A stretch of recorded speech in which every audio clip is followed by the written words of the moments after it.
Bienvenue sur la MIF. Votre émission qui vous décrypte le Made in France. Bienvenue sur MIF Radio. Émission présentée par Lola Engelmann. Salut à tous et bienvenue sur la MIF, l'émission qui décrypte les enjeux du Made in France. On espère tout d'abord que l'émission d'hier vous a plu et pour ceux qui l'auraient raté, pas d'inquiétude, je vous invite à aller la retrouver sur SoundCloud ou sur YouTube. Voilà, vous pouvez partager vos petits retours, ça fait toujours plaisir.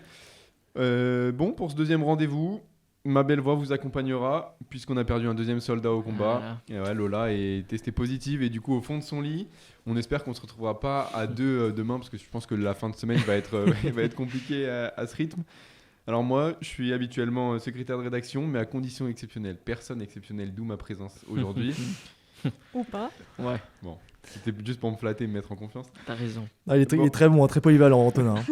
C'est ce qu'on disait, ça fait quand même 3-4 jours qu'on a plein de galères. Il est en train de réparer les fils, il est en train de gérer l'ordi, à la prod, à la caméra aussi. Merci Antonin. C'est vrai. Avec plaisir les amis. Alors bon, petit rappel pour les retardataires. Coqueco, c'est quoi ? C'est un média composé de 33 étudiants de l'ISCPA Lyon qui vise à décrypter les enjeux politiques, économiques, écologiques, etc. du Made in France. Alors on est présent sur TikTok, sur Facebook, sur Twitter, sur Instagram et sur le site internet. Tout ça au nom de Coqueco by ISCPA. Donc voilà, je vous invite à aller faire un petit tour sur nos réseaux si ce n'est pas déjà fait. Et puis à nous faire un petit retour. Et puis on est parti avec mon équipe de choc. À ma gauche, une casquette sur la tête pour cacher une calvitie naissante. Elle est ici. Luc Lavoué est présent ce soir. Comment ça va, Luc ? Eh bien écoute, ça va mon Anto, je suis encore très heureux d'être là. Bon, je vous avoue, Léo m'a fait une remarque ce matin, il paraît que je suis moins beau qu'hier. Tout ça parce que je m'habille un peu en streetwear. Néanmoins, il y a une chose qui me fait très plaisir, c'est qu'aujourd'hui, je vais encore vous faire voyager à travers une région que je garderai secrète. Alors, à tout de suite. Antonin, reste in peace. Je reste là, je ne vais pas bouger. Je l'avais travaillé celle-là en plus. À ses côtés, le Guadeloupéen le plus talentueux depuis Francky Vincent. Comment ça va, Léo ? Ça va très bien, Antonin. Je sais pas si je suis le plus talentueux depuis Francky Vincent. Il y en a eu pas mal. Il y en a eu beaucoup, mais ouais, ravi d'être ici à côté de mes collaborateurs du jour. Est-ce que la SACEM a payé d'ailleurs, Léo ? Parce que hier elle n'avait pas payé. Toujours donc pas. Je crois que le Covid est plus proche de m'avoir que la SACEM. Et puis, dommage. La dernière présente sur ce plateau, on va dire. La fan de séries toutes plus nulles les unes que les autres, Emma Resguer. Ça va, Emma ? Dernière survivante féminine de cette émission. J'espère pas attraper le Covid. Je me suis fait tester ce matin négative. Donc bon, on va essayer de tenir encore quelques semaines. On va croiser les doigts. Que tout le monde soit là demain, même heure. On espère. On espère. Il n'en restera qu'une, dédicace Denis. Ouais. Vous connaissez la parole. Allez, on débute sans plus tarder avec notre dossier du jour. Et puis que les amateurs de vitesse se méfient, les BLs alpines sont de retour dans la gendarmerie française. Luc, raconte-nous les dessous de cette initiative 100% Made in France. Et oui Antonin, c'est le fleuron de l'automobile français qui va réinvestir les gendarmeries nationales avec l'Alpine A110. Le but, lutter contre tous les délinquants aux voitures rapides. Pour Julien, assistant partenaire chez Fiat Bank, les Alpines ont été plébiscités pour remplacer les Mégane RS, l'ancien modèle sélectionné en 2011 qui semblait un peu vieillissant. Donc, actuellement, la gendarmerie française est équipée de véhicules français. Donc, c'est des véhicules du groupe Renault, ce sont des Mégane RS. Donc, c'est des véhicules qui sont destinés à l'intervention sur les axes autoroutiers. L'enjeu, c'était de pouvoir remplacer ces véhicules-là. Ils sont aujourd'hui qui arrivent à des kilométrages élevés. Le choix des Alpines est une bonne nouvelle pour l'industrie automobile française. Pourtant, les Alpines semblaient pas favorites pour remporter cet appel d'offres. Sur le segment des véhicules rapides, ce sont les voitures Seat du groupe Volkswagen qui tenaient la corde dans le dossier. Mais la tendance Made in France actuelle a influencé le ministère de l'Intérieur dans le choix de ces voitures sportives dieppe-oises. Je pense qu'aujourd'hui, on parle énormément de préférence nationale et je pense que c'est ce qui a énormément choqué l'opinion française. Finalement, les véhicules du groupe Renault ont été préférés à travers la marque Alpine, qui est une marque sportive qui propose des petits coupés d'environ d'une même puissance que la Mégane RS, c'est-à-dire environ 300 chevaux. Alors rappelez-vous, amateurs d'automobile, c'est le vendredi 17 décembre dernier que les deux premières Alpines A110 aux couleurs de la gendarmerie ont été livrées et présentées au ministère de l'Intérieur. Le ministre Gérard Darmanin s'est affiché fièrement en photo avec ces deux nouveaux bolides, d'une valeur tout de même de 58 000 €, en indiquant sur son compte Twitter qu'ils permettront de lutter contre toute forme de vitesse excessive et de lutter face aux délinquants.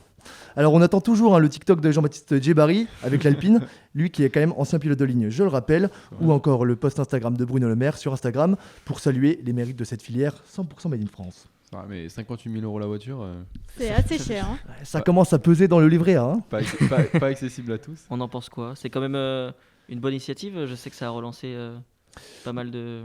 Un Gap d'ailleurs, c'est ça? Ouais, effectivement, ça stimule un garage à Gap qui, voilà, ça fait longtemps qu'il souhaitait être désiré. Alors la voiture A110, elle n'était pas prête en fait, hein, tout simplement il y a 4 ans, c'est aussi pour ça.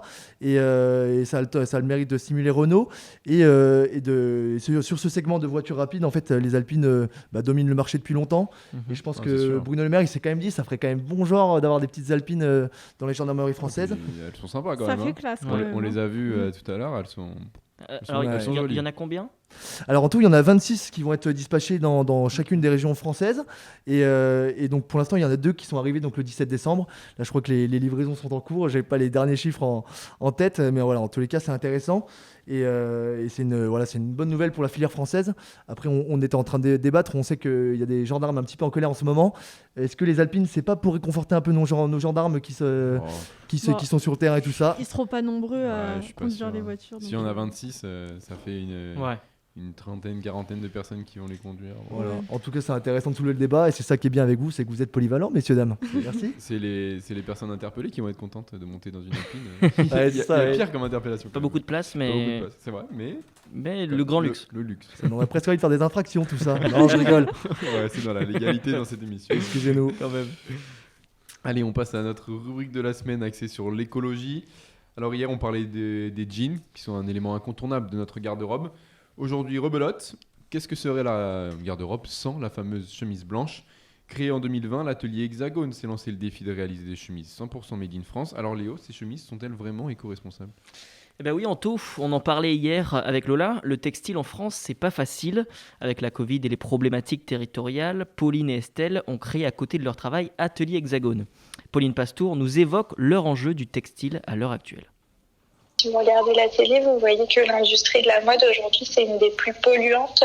On se rend compte aussi de la fast fashion. Enfin, on est des trentenaires avec Estelle. On consomme la mode et on voit que depuis 2 ans, nos habitudes, depuis qu'on a monté ce projet, elles ont évolué. On se rend vraiment compte des achats parfois un petit peu non essentiels qu'on peut faire ou des choses comme ça. Donc oui, c'est aussi dans une démarche de mode responsable et de mode durable qu'on a monté ce projet, ouais. Avec une production dispatchée partout en France, Atelier Hexagone mise sur un circuit court de production. La chemise d'Atelier Hexagone passe par 45 étapes avant d'être vendue. Leur fabricant de tissus se situe dans la région Rhône-Alpes, leur bouton dans le Jura ou encore leur atelier en Nouvelle-Aquitaine. Pour ces 2 copines, à leur échelle, préserver les savoir-faire et faire tourner l'économie française est primordial. Mais cette vision éco-responsable ne se résume pas à la production de chemises. On a lancé récemment un nouveau produit qui est basé sur la démarche de l'upcycling, donc le fait de donner une seconde vie à des vêtements pour aller un cran plus loin justement dans ce côté mode responsable. Et en fait, on a sourcé des chemises hommes seconde main, mais en excellent état, qui dormaient en stock, qui dormaient dans des placards. Et en fait, on les a fait transformer par une couturière pour les transformer en tote bag, en shopping bag. On a fait des chouchous, on peut faire des cotons lavables. On pourrait imaginer faire un petit top pour femmes, enfin voilà. Recycler pour ne rien jeter, un concept fort et engagé du Made in France écolo, une excellente initiative en ces temps moroses, Antonin. Effectivement, Léo, très belle initiative. C'est le moment de faire du tri dans les placards, Luc. Je sais que tu es un amateur de chemises et vous qui nous écoutez, j'imagine que vous aussi vous en avez dans les placards. Donc, vous savez quoi, si vous savez pas quoi en faire, vous savez où elle Non, vous faites bien de le rappeler, ça fait quand même 2-3 mois que je dois vider mes placards maintenant. Léo, quand il vient chez moi, il voit des habits par terre, ça serait peut-être le moment de les trier. Hein. J'avoue. Ouais. Et hier, on parlait des jeans skinny qu'il fallait arrêter. Aujourd'hui, on peut dire que les cols relevés sur les chemises, c'est... Ah oui, c'est non. Hein. Non, c'est non. Luc? Ah, vous voyez me mettre les mains sur la tête, et bien effectivement, je suis un peu déçu parce que moi, je porte un jean skinny et je me trouve quand même très à la mode. Excusez-moi, mes détracteurs, je suis quand même... L'école, t'en penses quoi? L'école, j'aime bien aussi. Moi, je défends les opprimés de toute façon. Donc, Encore un mauvais point pour lui. Toujours à contre-courant. Hein. Anticonformiste. Ouais. Hein. Ah, j'espère que... Honorable. J'espère que vous aimez les anticonformistes, auditeurs de la MIF. Hein. J'espère. Allez, place maintenant à notre rendez-vous terroir, notre rendez-vous bien tradition avec le Made in Région.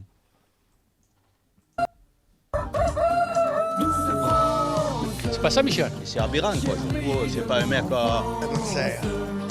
C'est l'accent. Comme d'habitude, c'est de la poudre de perlimpin. Alors Luc, hier tu nous as beaucoup fait voyager avec tes charentaises. On espère qu'aujourd'hui tu vas nous faire autant rêver qu'hier. Anto, promis, la promesse sera tenue.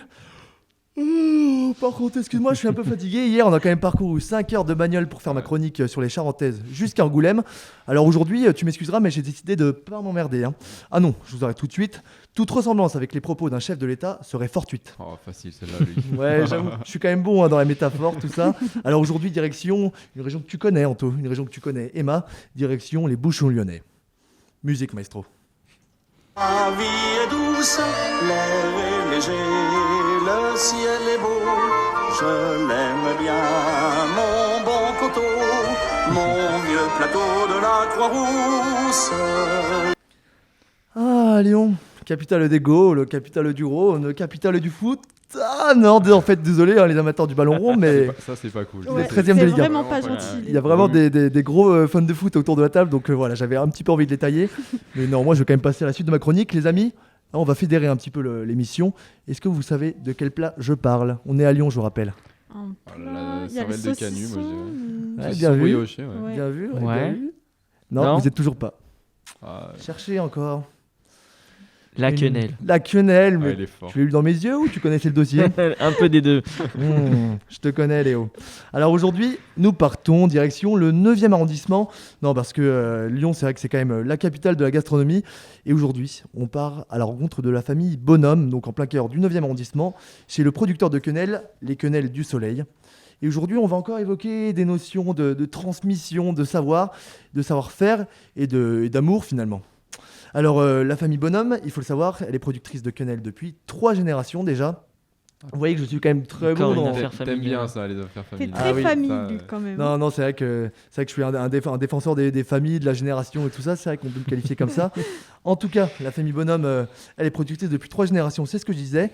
Et leur histoire, attention, elle démarre en 1981 au sein du restaurant Le Café du Soleil. Le Café du Soleil, il est situé dans les ruelles du Vieux-Lyon. Pascal, c'est le papa restaurateur, celui qui se passionne pour le produit de la quenelle. Il la respecte, il la choisit, c'est le produit qu'il respecte dans sa plus pure tradition. Est-ce que vous savez de quoi est composée la quenelle, les amis? Alors, je suis pas très bonne cuisinière, donc... Moi j'ai quelques idées. Je pense qu'il y a du lait. Celui qui remporte le concours remporte mes charentaises à la maison. Ah. Oh là là. Alors moi je crois veux plus que jouer. Je passe mon Mais tour. je vais quand même dire qu'il y a du lait, des œufs, Des œufs, de la farine, de la farine. du sel, Vous êtes de l'eau. Vous êtes bon. Et il en manque un. Il en manque un petit. Ah. Allez, celui-là était très difficile à trouver, c'est la graisse de veau. Ah, Voilà. Ah oui, on j'aurais n'aurait pas pas trouvé. trouvé, ouais. Donc voilà, c'est comme ça que Pascal l'a produit et le succès du restaurant, il est imminent. Et la suite, c'est Marie, la fille de Pascal, qui vous la raconte. Les Quenelles du Soleil ont démarré en fait dans le restaurant de nos parents, donc le Café du Soleil qui se trouve dans le Vieux-Lyon.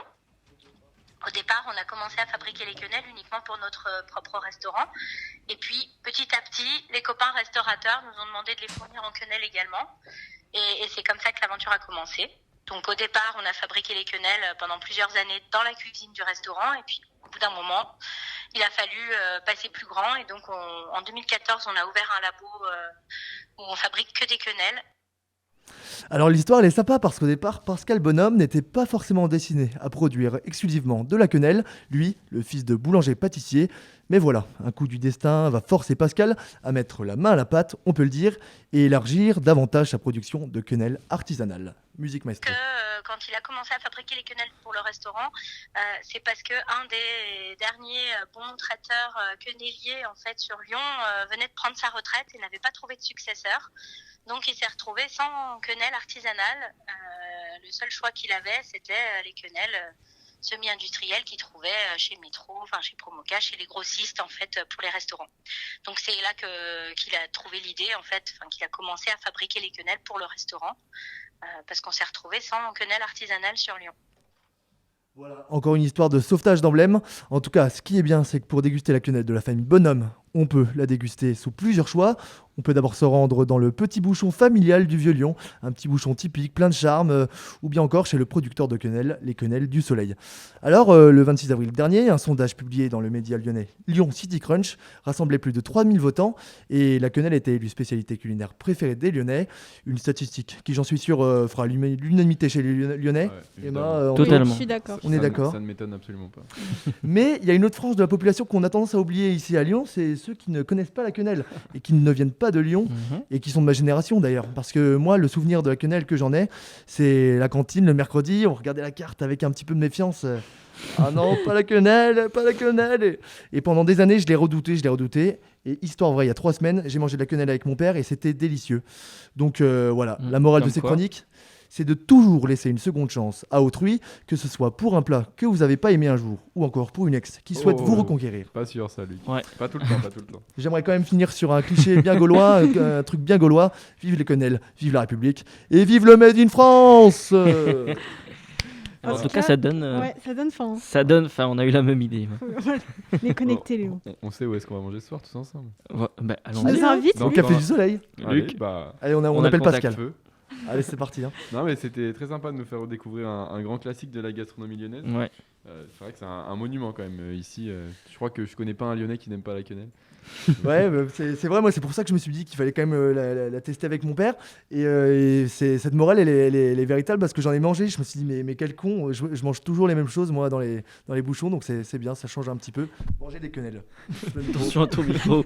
T'as bien raison. Je suis un peu agité aujourd'hui, T'as bien hein. raison. Pas beaucoup dormi. Alors comme chaque mercredi, on va parler de notre interview de la semaine. Alors on va vous laisser la retrouver. C'est une interview avec Thibaut Jarousse qui est le cofondateur de Divine. C'est ça. Donc l'interview va être disponible sur SoundCloud et sur notre site internet. On vous invite à aller la regarder, à aller l'écouter plutôt, parce qu'elle est très intéressante. Ouais, donc c'est. Tu veux nous en parler peut-être, Luc? Parce oui, que oui. ça te tient à cœur, je sais. J'allais compléter parce que c'est un produit qui est très innovant et qui se destine aux amateurs de vin rouge. Alors je vais quand même laisser un petit peu de suspense, mais amis amateurs de vin rouge qui écoutent la MIF, allez écouter. Très belle innovation. Ouais. Très, très sympa, ouais. Allez, on continue avec la Minute High-Tech. Emma, tu vas nous parler aujourd'hui d'une entreprise française qui fabrique des cartes électroniques. Alors, c'est une entreprise qui est basée à Nantes et à Chalon-sur-Saône. C'est l'entreprise Selva qui privilégie le Made in France pour sa production. C'est une chose qui est quand même pas toujours facile. Alors oui, Anto, effectivement, chaque jour dans le monde, des milliers de composants sont assemblés sur des cartes électroniques. Alors pour faire simple, une carte électronique, c'est ce que vous avez dans votre téléphone, votre ordinateur ou dans globalement beaucoup de choses que vous utilisez au quotidien. Donc si je vous dis Selva, est-ce que cela vous dit quelque chose? Non, aucune idée. Personnellement, pas du tout. Aucune idée, ça me fait penser à la cervelle de Canu vu ce qu'on vient de parler, mais sinon rien. Non, Luc, c'est vraiment pas ça. Eh bien, il s'agit d'une entreprise française qui, depuis 40 ans, assemble des composants électroniques à destination de plusieurs secteurs d'activité tels que l'automobile, le médical ou encore la sécurité. Donc on va parler un peu technique. Ils achètent les circuits imprimés, puis les composants pour enfin assembler ces derniers sur les circuits. Donc en 2012, David Herriot, le directeur de Selva, rachète ERCE à Chalon-sur-Saône afin de prolonger le savoir-faire français en matière de fabrication de cartes électroniques.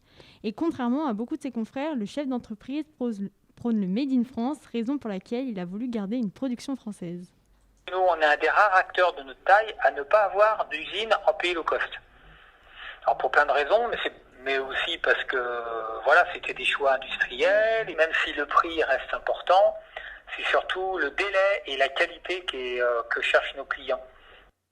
Depuis la crise sanitaire, David Herriot s'est rendu compte que la France est limitée par sa dépendance envers les pays étrangers pour pouvoir fabriquer nos propres cartes électroniques, une dépendance qui pousse les entreprises nationales à faire des concessions sur leurs convictions.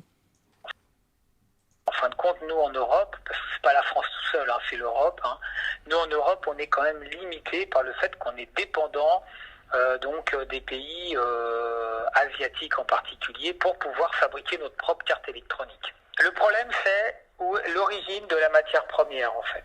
Et si les fabricants de composants électroniques sont en Asie, alors vous êtes quand même obligé d'importer les pièces qui arrivent d'Asie. Selon lui, une production française entraîne forcément un coût plus élevé, une contrainte de plus dans la balance, mais qui ne l'empêche pas de continuer à développer son entreprise. Lauréat du plan France Relance, Selva ERCE va investir 2 millions d'euros pour l'extension de son usine située à Chalon-sur-Saône. Très belle initiative, mais c'est souvent le cas, comme on a pu en voir dans d'autres sujets, les matières premières, c'est souvent, de l'étranger. Souvent exporté. On a beau vouloir faire du Made in France, des fois du 100% Made in France, en tout cas, souvent c'est quand même pas forcément compatible. Malheureusement, j'ai envie de dire. Oui. C'est le cas avec l'industrie de Alstom en ce moment d'ailleurs, qui s'exporte pas mal. Il faut trouver des solutions. Ouais, effectivement. Il faut être ingénieur pour suivre les chroniques. Mais elles sont très bien. Franchement, c'est pas facile. Composants électroniques, pas facile. Mais ah ouais. C'est vrai. On va passer à un truc un petit peu plus léger avec la minute décalée. Léo, on espère qu'il nous a préparé un truc aussi sympa qu'hier. Eh ben oui, Anto. Alors hier, c'était la fève. Disons que c'était la chronique pour les prolétaires, on va dire. C'est limite. Osez. Non, je rigole, bien évidemment. Même moi, je suis pas très riche. Bref, on va parler de luxe aujourd'hui. Alors, détrompez-vous, on va pas parler des Alpines à 58 000 € financées par l'État, ni des millions d'euros que touche Corentin Tolisso. Ça, faut en parler pour cirer le banc. Calmons-nous. C'est quand même un mec sympa. Très sympa. Non, aujourd'hui, on va parler, vous savez quoi ? De gastronomie. Avec le caviar. Alors, qui a déjà goûté du caviar autour de la table ?